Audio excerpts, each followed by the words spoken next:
کہ اللہ والوں کے لیے کوئی شرائط ہیں کہ اللہ والے جو ہے وہ اچھا نہیں پہن سکتے، اچھا نہیں کھا سکتے یا کھا سکتے، کوئی شرائط ہے کیا ہے؟ ہاں شرط ہے، سب سے پہلی ایک شرط یہ ہے، وہ یہ کہ حب دنیا نہیں ہونی چاہیے، حب دنیا نہ ہو، دنیا بھلے ہو لیکن حب دنیا نہ ہو، کہ حب دنیا کی ہے، دنیا کی نہیں ہے، کیونکہ دنیا اگر ممنوع ہوتی تو اللہ دنیا میں بھیجتے ہی کیوں انسانوں کو؟ نفس دنیا ممنوع نہیں ہے، ہاں حب دنیا کی ایسی محبت کہ اللہ کے رسول کی محبت پر وہ غالب آ گئی اور وہ آپ ایسی دنیا کی محبت میں منہمک ہو گئے، نتیجہ یہ کہ آپ اللہ سے غافل اور جو ہے وہ اللہ کے رسول سے غافل۔ تو حب دنیا جو اللہ کے رسول کی یہ محبت پر غالب آ جائے، یہ حب دنیا ممنوع ہے۔ تو لہٰذا بس یہی وہ بنیادی شرط ہے، اگر حب دنیا نہیں ہے تو پھر دنیا اگر آپ کے پاس ہے، آپ کی جیب میں دنیا ہے تو 1000 دفعہ ہو۔ اس لیے پیرانی پیر حضرت غوث پاک حضرت غوث پاک شیخ عبدالقادر جیلانی رحمۃ اللہ فرماتے ہیں کہ دستکار میں دل یار میں مطلب ہاتھ کام کاج میں ہو اور دل اس یار کے اندر مشغول ہو، اور فرمایا کہ جب وہ دنیا جیب میں ہو، تجوری میں ہو، دل میں نہ ہو، جیب میں ہو، تجوری میں ہو، دل میں رحمۃ اللہ نے جو دنیا عطا کر رکھی تھی، یہ حالت تھی ان کی کہ ان کے جو ہے وہ بحری جہاز، کھجوروں کے بحری جہاز بھر بھر کے افریقہ تک میں جاتے تھے۔ لہذا اس سلسلے میں ایک واقعہ عرض کرتا ہوں جس سے آپ کو یہ بات سمجھ میں آ جائے گی کہ کیا مطلوب ہے۔ لکھا کہ آواز فرما رہے تھے کہ یہاں تک کہ اس دوران میں جو کاروبار کا جو مینیجر تھا اس نے آ کے کان میں کوئی اطلاع کی، آپ نے فرمایا الحمدللہ، یہ بات کہی۔ اور اطلاع اس نے کیا کی تھی؟ اطلاع یہ کی تھی کہ وہ جو بحری جہاز گیا تھا کھجوروں کا افریقہ، تو لنگر انداز ہونے سے پہلے ہی وہ جو غرق ہو گیا اور وہ مال جو اپنے مطلوبہ مقام پہ پہنچ نہیں سکا۔ تو جب یہ خبر آپ نے سنی تو آپ نے توقف فرمایا اور فرمایا الحمدللہ، یہ بات کہی۔ اب اس کے بعد آپ نے واز شروع کر دیا، کام میں لگ گئے۔ اس کے بعد وہ پھر آیا، وہ شخص، اس نے پھر آپ کے کان میں بات کہی۔ اب اس نے کیا بات کی؟ جو پہلی جو خبر تھی، پتہ چلا وہ غلط فہمی ہو گئی تھی، غلط خبر تھی۔ وہ جہاز ماشاءاللہ جو مال کا بھرا ہوا لنگر انداز ہو گیا ہے، کنارے پر پہنچ گیا ہے، کسی قسم کا ماشاءاللہ کوئی نقصان نہیں ہوا۔ انہیں یہ خبر دی۔ جب یہ خبر دی تو آپ نے تھوڑا سا توقف فرمایا اور نگاہ اٹھائی، فرمایا الحمدللہ، یہ بات کہی۔ اب دو مختلف خبریں ہیں اور جواب میں الحمدللہ دونوں کے لیے کہا جا رہا ہے۔ تو ظاہر ہے کہ جو ناسمجھ نادان مرید بیٹھے تھے انہوں میں کسی نے سوال کر دیا کہ حضرت جب پریشانی کی خبر ملی تب بھی آپ نے الحمدللہ کہا، جب اطمینان خوشی خبر ملی جب بھی آپ نے الحمدللہ کہا، یہ ہمیں راز سمجھ میں نہیں آیا، آخر یہ کون سا مقام ہے؟ آپ نے فرمایا کہ بات اصل میں یہ ہے کہ جب مجھے یہ اطلاع ملی کہ وہ جہاز لنگر انداز نہیں ہوا، غرق ہو گیا سارا مال، اس پر الحمدللہ نہیں کہا، بلکہ میں نے یہ خبر سنتے اپنے دل پر توجہ کی، اپنے دل کو دیکھا کہ یہ دل کے اندر کوئی پریشانی، تشویش اس مال ڈوبنے کی ہوئی یا نہیں، یا یہ دل اللہ کی محبت میں اسی طرح مست ہے جیسے پہلے تھا۔ تو میں نے غور کیا کہ وہ دل اسی طرح اللہ کی محبت میں مست نہ ہے، اس کا اس خبر سے کوئی اثر نہیں پڑا۔ تو یہ جو کیفیت مجھے حاصل ہوئی، اس کیفیت پہ میں نے الحمدللہ کہا۔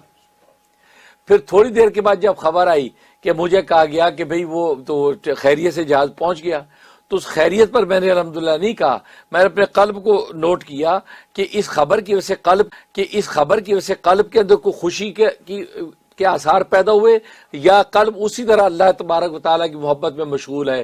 تو میں نے دیکھا وہ اسی طرح اللہ کی محبت میں مشغول تھا، اس مستی اور مشغولیت مع اللہ پر میں نے جو ہے اللہ کا شکر کیا اور الحمدللہ کہا۔ اب دیکھو، اب یہ اللہ والوں کی شان ہی ہے، اچھے کپڑے پہنے، اچھا کھانا کھائیں، وسیع دسترخوان ہو، جہازوں پہ اڑیں، شاہی جب وہ لباس پہنے اور شاہی مسجد پہ بیٹھیں، اندر ان کی کیفیت یہ ہوتی ہے۔ اور الحمدللہ اگر کہہ رہے ہوتے ہیں تو دل کی جو کیفیت ہے، جو تعلق مع اللہ کا نور ان کو نصیب، اس پہ الحمدللہ کہہ رہے ہوتے ہیں۔ یہ سامان دنیا کی ان کی کوئی قیمت، ان کی نگاہوں سے چیز گر چکی ہوتی ہے۔ یہ بس یہی فرق ہے. بس جو دنیا دار ہیں، دنیا دار کے بعد جب یہ ساری چیزیں ہوتی ہیں بس وہ انہی چیزوں میں منہمک ہوتا ہے. اس کا دل جو اللہ سے غافل ہوتا ہے، اللہ سے بیگانہ ہو کر انہی چیزوں کی ادھیڑ بن کو اصل سمجھتا ہے اور اسی کو کامیابی اور کامرانی اور معراج سمجھتا ہے. لیکن اللہ والے جو اس کو ضرورت تو سمجھتے ہیں، اس کو کوئی جو ہے فضیلت اس کے اندر نہیں سمجھتے، فضیلت اسی میں سمجھتے ہیں کہ ان کا دل اللہ تبارک و تعالیٰ کے ساتھ جڑا ہوا ہے. اب رہا یہ سوال کہ اللہ نے مختلف رنگ کے لوگ پیدا کیوں کیے؟ بعض اولیاء اللہ خوش لباس، خوش خوراک اور جناب شاندار بنگلے کوٹھیوں میں رہتے ہیں، بعض بیچارے فقیری کی زندگی میں. یہ کیا ہے؟ اصل میں انبیاء کرام علیہم الصلوۃ والسلام کہ چونکہ یہ اولیاء اللہ، یہ علماء حقانی وارث ہیں، اور انبیاء کرام علیہ الصلوۃ والسلام میں دونوں رنگ کے نبی ہیں. تو جو بادشاہی شان کے اندر رہتے ہیں، جیسے حضرت سلیمان علیہ الصلوۃ والسلام، ان کی شاہی کا عالم یہ ہے کہ ایسی شاہی کسی کو ملی نہیں. حضرت داؤد علیہ الصلوۃ والسلام وقت کے بادشاہ ہیں، ان کی بادشاہی کی کیا بات ہے. حضرت یوسف علیہ الصلوۃ والسلام وہ جناب مصر کے بادشاہ ہیں، ان کی بادشاہی کی کیا بات ہے. ٹھیک. تو خود ان نبیوں کے اندر بھی چونکہ ہر لیول کے نبی ہیں. حضرت شعیب علیہ الصلوۃ والسلام اپنے وقت کے بہت بڑے تاجر و مالدار نبی ہیں. تو چونکہ نبیوں کے اندر بھی، اور بعض نبی بالکل فقیری کی انداز میں زہد کی ظاہری شکل میں رہتے ہیں، تو دونوں طرح کے رنگ نبیوں کے اندر موجود ہیں. اور یہ علماء حقانی اولیاء کام انہی کے وارث ہیں. تو وراثت نبوت اس طرح سے چلتی ہے.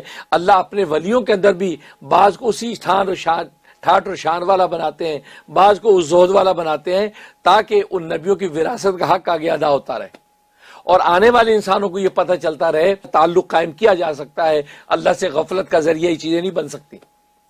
جیسے حضرت سلیمان علیہ الصلوۃ والسلام کے بارے میں آتا ہے، جن کو ایسی بادشاہت ملی جس کی کوئی نظیر نہیں ہے، لیکن تعلق میں اللہ کا عالم یہ ہے کہ وہ اپنے گھوڑے پر سوار ہوتے ہیں، جو اڑنے والا گھوڑا تھا اس گھوڑے پر سوار ہوتے ہیں، ابھی قدم رکھتے اس کے رکاب پر اوپر سوار ہوتے ہی پوری تورات تلاوت کر دیتے تھے، پوری تورات تلاوت کر لیتے تھے. تو گویا کہ دیکھو تعلق میں اللہ کا عالم یہ کہ یہ شاہی گھوڑے ان کو غافل نہیں کر رہے ہیں اس اللہ سے. یہاں تک ان کا تخت اڑتا ہے اور وہ تخت میں یوں نہیں بیٹھے بادشاہوں کی طرح بلکہ جھک کے بیٹھے ہیں.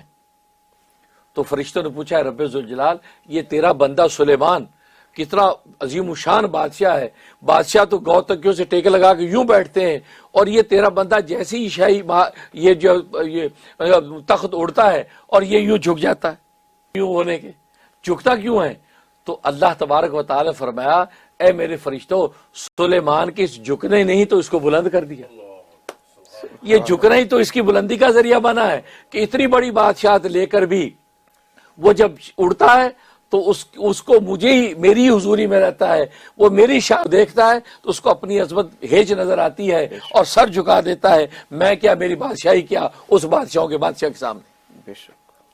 بس یہی ہوتا ہے کہ اللہ والے اندر سے ان کی کیفیت یہ ہوتی ہے کہ یہ کچھ بھی نہیں ہے، لیکن یہ اللہ تبارک و تعالیٰ کی سنت ہے کہ وراثت نبوت میں اللہ نے ہر رنگ کے لوگ پیدا کیے.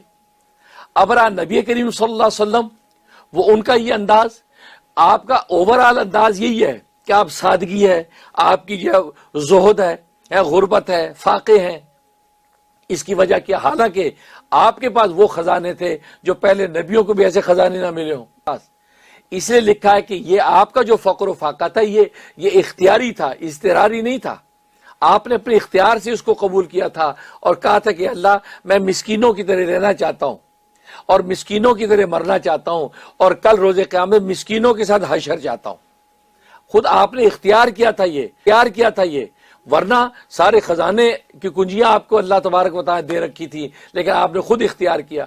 اور اختیار کی وجہ بنیادی کیا تھی؟ وہ تکوینی حکمت یہ تھی کہ امت کے اندر غریب سے غریب بھی امتی آپ کی سنت کی اتباع کر سکے.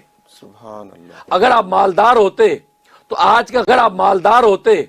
آج کا غریب امتی کہتا کہ یار نبی تو پوشاک ایسی پہنتے تھے، میں غریب آدمی میں کیسے پہن سکتا ہوں؟ نبی تو ایسا جوتا پہنتے تھے اب میں ایسا جوتا پہن نہیں سکتا. تو بیچارہ یہی حسرت کرتا، میں نبی کی سنت کی اتباع کیسے کر سکتا ہوں، میں تو غریب ہوں. لیکن نبی پاک صلی اللہ علیہ وسلم نے ایسی زندگی گزاری، ظاہر اس کے گھر میں اچھے کھانے پینے کی چیزیں ہیں، اس کے گھر میں ایسے فاقے نہیں جیسے رسول اللہ صلی اللہ علیہ وسلم کے گھر میں فاقے ہیں۔ تو اس لیے آپ کا یہ لیول رکھا، اور آپ نے کہیں اپنی امارت دکھائی تو ایسی بھی دکھائی کہ آپ نے 400 دینار کا جبہ پہنا، اور 400 دینار کا جبہ اس وقت بہت بڑی رقم ہے۔ 400 دینار کا قیمتی جبہ آپ نے پہنا وفد و وفود کو ملنے کے لیے، تو بتائیے دیے گا قیمتی ترین لباس بھی آپ نے پہن کے دکھایا ہے، تاکہ میری امت میں جو امیر ترین جو قیمتی لباس پہنے تو وہ بھی اگر سنت کی نیت کر لیں تو ان کا قیمتی لباس پہننا بھی اللہ تبارک و تعالیٰ کی محبوبیت کا ذریعہ بن جائے گا۔ اس لیے نبی کی زندگی میں ہر رنگ موجود ہے کہ آپ نے پوشاکیں ہر رنگ کی ہر شان کے ساتھ بھی پہنی ہیں، اور سادگی بھی ایسی دکھائی ہے کہ غریب سے غریب آدمی بھی اتباع کر سکتا ہے۔ لہذا آج جو لوگ اعتراض کرتے ہیں کہ بھئی یہ کیا ہے، یہ فقر و فاقہ کی زندگی ہوتی تھی، نہیں، وہ سطحی ذہن سے ایسی بات کر رہے ہیں، یا یہ کہ وہ ناسمجھ ہیں، ان کے علم میں کمی، ان کو علم مکمل کرنا چاہیے، یا یہ کہ ان کی اخلاقی پستی کی بات ہے کہ وہ کسی تعصب میں یا کسی حسد اور تعصب میں آ کر وہ اللہ والوں پر اعتراض کر کے جو ہے اللہ کے ہاں اپنی یہ سارا نظام اسی طرح چلتا ہے۔ ورنہ سب سے پہلے اعتراض وہ نبیوں پہ کریں۔ حضرت سلیمان کی بادشاہ ایسی کیوں تھی، اس کے حضرت یوسف السلام بادشاہ کیوں تھے، حضرت داؤد کی شاہی کیوں تھی، باقی دوسرے پیغمبر بیچارے غریب غربا، کسی بعض پیغمبر کا تو ایک امتی، کسی کا ایک بھی امتی نہیں ہے، یہ کیا، یہ تو وہ نبیوں پہ اعتراض کرنا پہلے تو حضرت سلیمان شان سے کیوں رہتے تھے، نبی پاک تو اسی فقر و فاقہ میں رہتے ہیں۔ تو ان ولیوں پہ بیچاروں پہ اعتراض سے پہلے تو وہ اس پہ اعتراض کریں، اس کا جواب دینا تو ان کے سر بھی ہے کہ ان کو نبی تو یہ بھی مانتے ہیں، اس شخص کو ولی تو یہ نہیں مان رہے لیکن اس کو تو نبی مانتے ہیں، اس کا جواب ان کے پاس کیا ہے؟ جو جواب ان کے پاس ہے وہی جواب ان کی طرف سے ان کے لیے ہے۔ اس لیے اس اعتدال کے ساتھ سوچیں گے تو کوئی